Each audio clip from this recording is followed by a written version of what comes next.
teman-teman gue Pedia, kembali lagi bersama Bernika dalam episode review buku. Kali ini Bernika mau review buku yang berjudul Rindu di Seberang Lautan. Buku ini ditulis oleh Musta'ani Parmula. Arti judul buku ini yaitu Menyeberang Lautan dan Liku-liku Hidup yang Menyebabkan Kerinduan Mudah Dilukiskan. Buku ini ditulis oleh Musafir Kalana alias Musta'ani Parmula, lahir di Atarijaya, Sulawesi Tenggara, 12 Mei 1982. Ia menyelesaikan pendidikan S1 Program Studi Sastra Indonesia dan Daerah pada tahun 2005 di Universitas Negeri Makassar. Kini sedang melanjutkan studi magister di Universitas Indraprasta PGRI Jakarta Selatan, mengambil jurusan Pendidikan Bahasa dan Sastra Indonesia. Hobi menulis telah digeluti sejak pertama kali mengirim puisi ke harian Fajar Kota Makassar berjudul Payabo atau Pemulung tahun 2005 sampai 2007. Saat itu, ia hanya mencoba mengirim tulisan ke media dengan sedikit atau iseng, ternyata dimuat. Karena itulah hasrat menulisnya pun terlecut. Akhirnya, lewat perantauan ke kota Mimika, semangat menulisnya ternyata masih berkobar hingga sering mengirim tulisan ke harian Radar Timika dan harian Papua. Oke teman-teman, sebelum videonya lanjut, kalian jangan lupa subscribe dulu ya channel ini.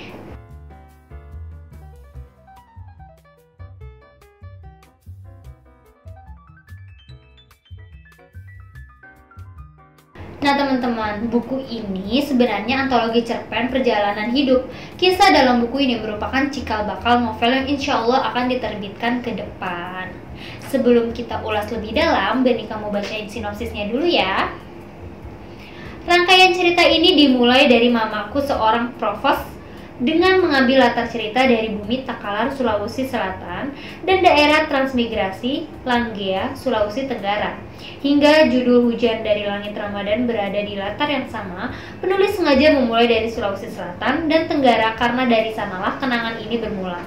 Menuruti jejak orang tua yang merantau dari pulau ke pulau hingga menamatkan sekolah di sana, masa-masa sekolah memang lebih banyak melahirkan kenangan. Setelah judul itu, cerita pun diangkat dari petualangan ke arah timur Indonesia, negeri Cendrawasih, dan arah barat Bekasi Pebayuran. Walaupun sesekali cerita memetik kesan di kampung yang masih basah dalam kenangan, seperti sekolah hingga ubanan, di kedalaman pesta dan di pojok pesta, warawirinya kenangan. Sayang sekali, dari serangkaian cerita itu tak mengangkat kenangan masa kuliah tingkat sarjana. Entah mengapa, kenangan tak pernah singgah di masa itu. Dugaan penulis mungkin masa kuliah tidak berliku-liku dan tak dipisahkan oleh lautan luas. Oke teman-teman, sekarang kita langsung aja yuk ulas isi buku Rindu di Seberang Lautan. Di buku Rindu di Seberang Lautan ini ada 25 judul. Judul pertama, Mamaku Seorang Provos. Yang kedua, Lumpur Pulau Anoa. Yang ketiga, Jamur Dalam Jerami. Yang keempat, Dari Sawah ke Pantai. Yang kelima, Perginya Om Sewang. Dan masih banyak lagi judul-judul yang disajikan di buku Rindu di Seberang Lautan. Sekarang Bernika mau bacain sedikit aja dari bab pertama, yaitu Mamaku Seorang Provos. Mamaku Seorang Provos. Umurku sewaktu mudik pertama kali telah menginjak 12 tahun. Di usia seperti itu, nenek sulit memahami pembicaraanku. Belum lagi kalau adikku, Dewi, sudah merengek dengan tangisan yang meraung-raung meminta gula-gula atau permen yang paling disukai, namun tak kunjung dipahami oleh sang nenek. Sering nenek meminta padaku untuk memperjelas maksud Dewi. Alih-alih memahamkan nenek, malah aku dianggap menambah runyam suasana. Membingungkan, apalagi menurut Dewi, seusilku bisa jadi gangguan baginya. Bila pecah tangis anak-anak barulah aku menjauh dan bersembunyi. Makanya kehadiranku di hadapan sang nenek kerap diwaspadai. Sang nenek pun terkadang mengeluh, begitu jadinya kalau anak-anak dilahirkan di kampung orang, sulit dipahami bicaranya.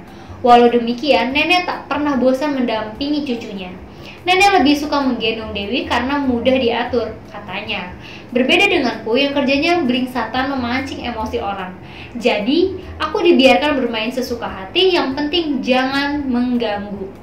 Nenek pernah sangat marah padaku karena bermain terlalu jauh.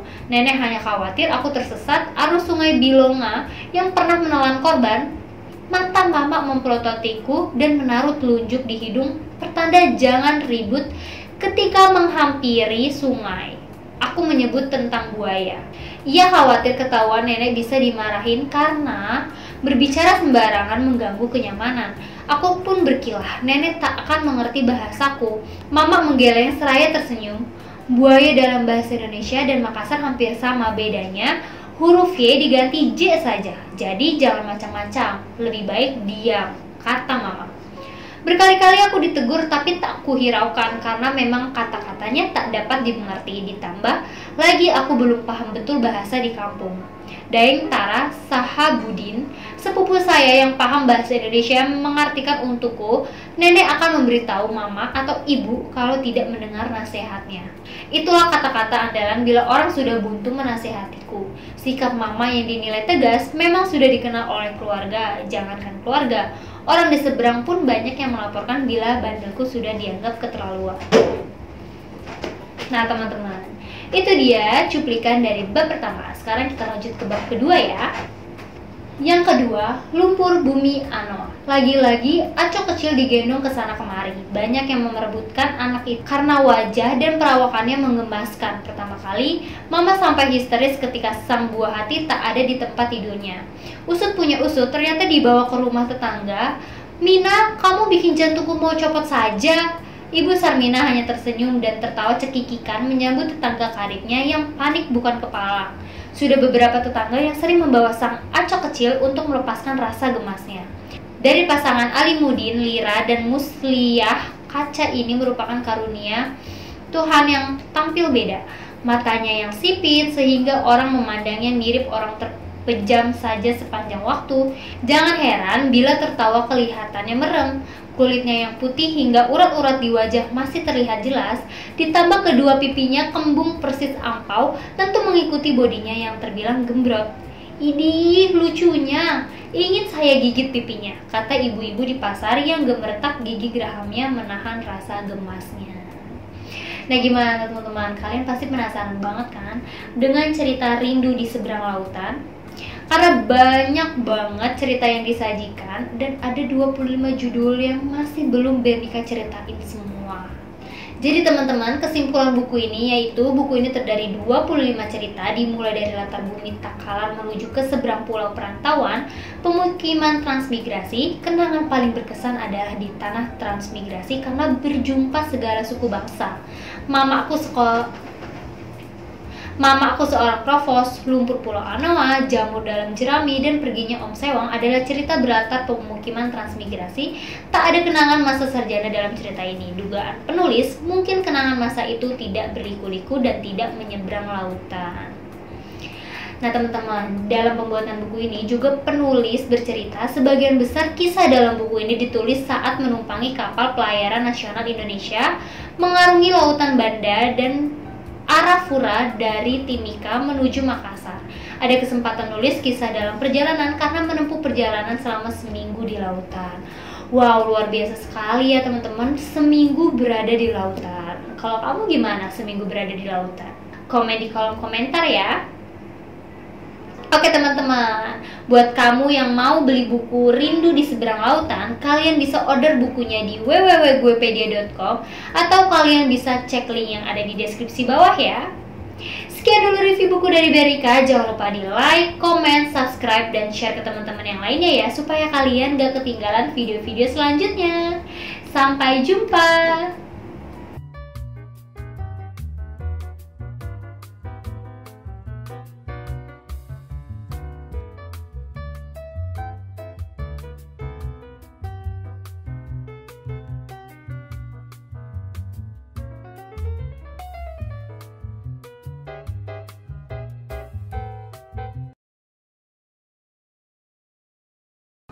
Hai, aku Bernika. Aku adalah seorang penulis pemula. Awal kenal Guepedia yaitu aku dikenalin sama teman aku yang pernah nerbitin bukunya di Guepedia. Nah teman-teman, ternyata nerbitin di Guepedia itu sangat mudah banget. Kenapa aku bilang mudah? Karena banyak banget benefit yang kita dapetin. Dari mulai edit layout, cek typo, desain cover, serta didaftarkan ISBN. Itu semua Guepedia berikan secara gratis. Jadi, tunggu apa lagi buat kamu penulis pemula? Ayo terbitin naskahnya di Guepedia dan jadilah penulis sukses bersama Guepedia.